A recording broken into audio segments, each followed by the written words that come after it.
This lesson is on mindful manipulations of percents. So we have to use all of our percent rules.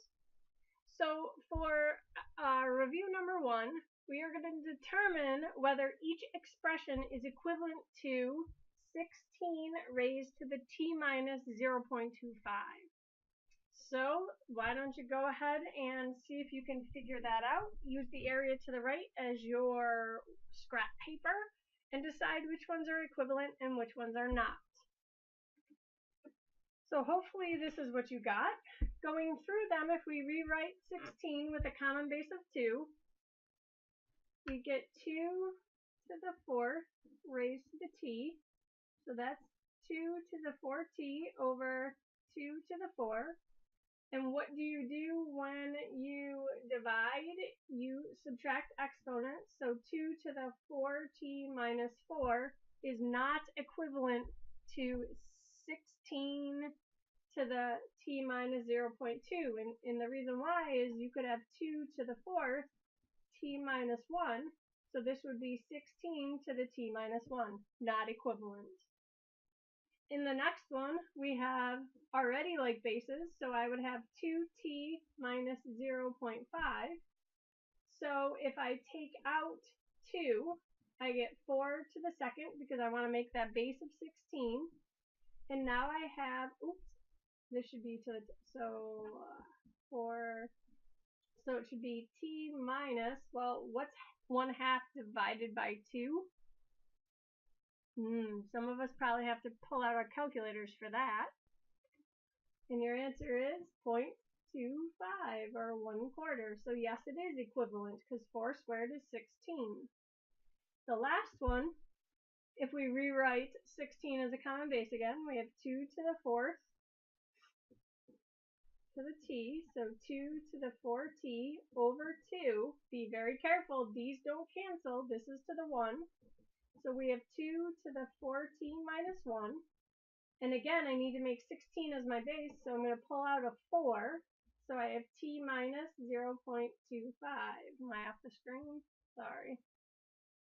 So this gives me my 16 to the t minus 0.25. So hopefully that was a little review of your power rules and how to make some things equivalent, because it's not always easy to see.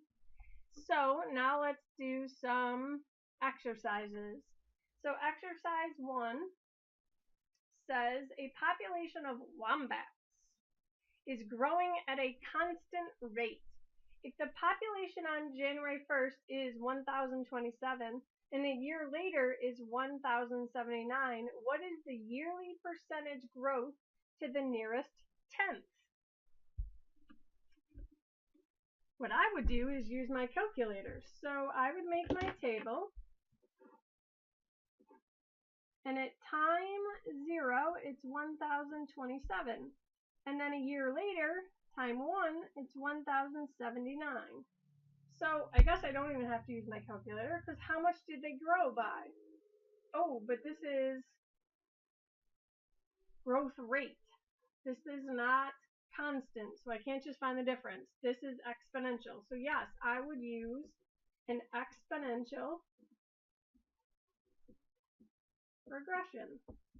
So grab your calculator and let's get an exponential regression. So home 1, no save. You want to list in the spreadsheets. I'm going to call it X. I'm going to call it Y. 0, 1, 1,027. And 1,079. Go home. This is one way we can do it. Hit menu, statistics, step calculations, and we want an exponential regression. Called it X, we called it Y, and I'm just hitting tab between them. There we go. So our equation is Y equals 1,027 times 1. It says 0.1%, so we have to do 0.51 raised to the x. So our 0.1% is 5.1% per year. So that's an annual growth, okay? So now on the next example, it tells us that we're assuming their growth is constant over time. What is their monthly growth rate to the nearest tenth of a percent? So now we have to convert this annual growth rate to a monthly growth rate, and we are assuming a constant sized month. So we found that the growth rate in the previous one was 5.1%. So 0.051 is what we would do for each year. So to find out 1 month, okay, we have to take this 1.051 and it equals our months raised to the 12th. And the reason it's m to the 12th and not 12m is because we're multiplying in this problem that interest every month by the money we have. Because remember, it's a percentage. So how do we get what it is per month? Well, we take the 12th root of this. So to find the 12th root, we need to use our calculators. So the 12th root of 1.051 is 1.004153, which to the nearest tenth of a percent is 0.4%. So per month it grows 0.4%. All right, that one was challenging. Let's move on to the next exercise. Now let's try to determine what the percent growth in wombat population will be over a decade of time. We will assume that the rounded percent increase found in exercise 1 continues for the decade. So after 10 years, what will we have multiplied the original population by, rounded to the nearest hundredth? Show your calculations. So y equals, we started with 1027 and we did 1.051, so 5.1% growth, and now we're going to the nearest tenth. So let's plug that into our calculators.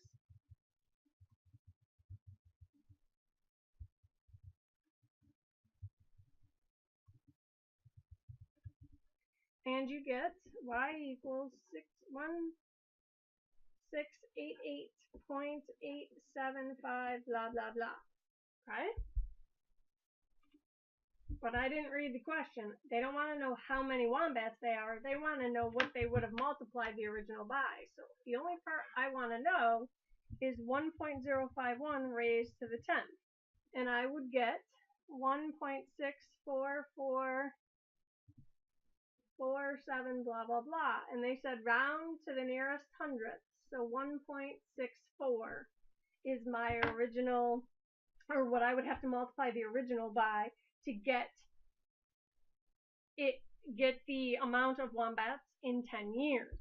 So now using part B, using your answer from A, what is the decade percent growth rate?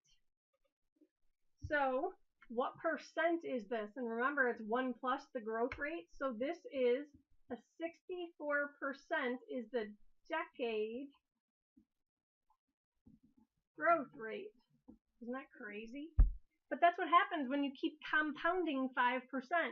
5%, now you have 105%, and then you take 5%, now you have 100 and what percent, and you just keep compounding it. That's what happens. It's growing and growing and growing. All right, exercise 4.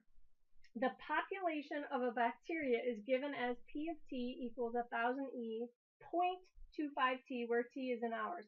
Find the hourly growth of the population. All right. So let's think about that for a minute. Well, T is in hours, so this would be saying E 0.25, 1 hour. So we get 1.2840 ... So we are growing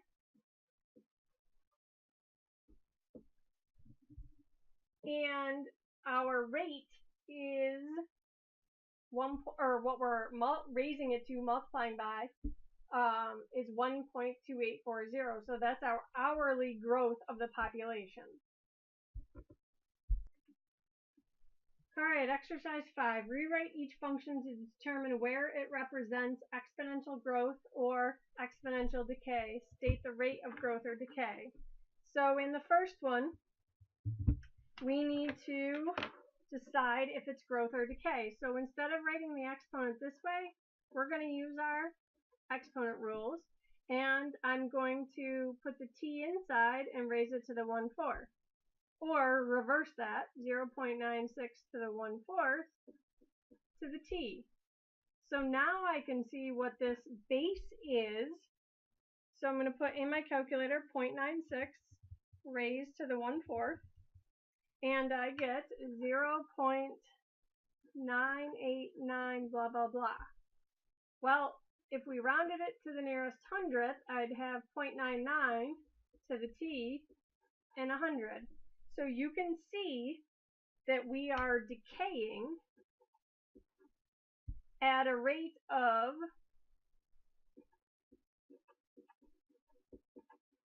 1%. Okay. All right, let's try the next one. A little bit harder because we're subtracting. So 1.1, well, subtracting means I have to divide. So I have t and then 1.1 to the third. So 1.1 raised to the third power. So we have 1.1 to the t over 1.331. And I don't want that to be a decimal anymore. I want to make it into a coefficient out front. So I'm going to write it as 1 over 1.331, not equals, times 1.1 to the t. And you can see from there that this means growth at 10%. Alright, so there's lots of different things you got to do here and be on your game with these exponents. Make sure you take a lot of time to practice this. They like this for multiple choice questions on the Regents. Make sure if you have questions, you ask in class.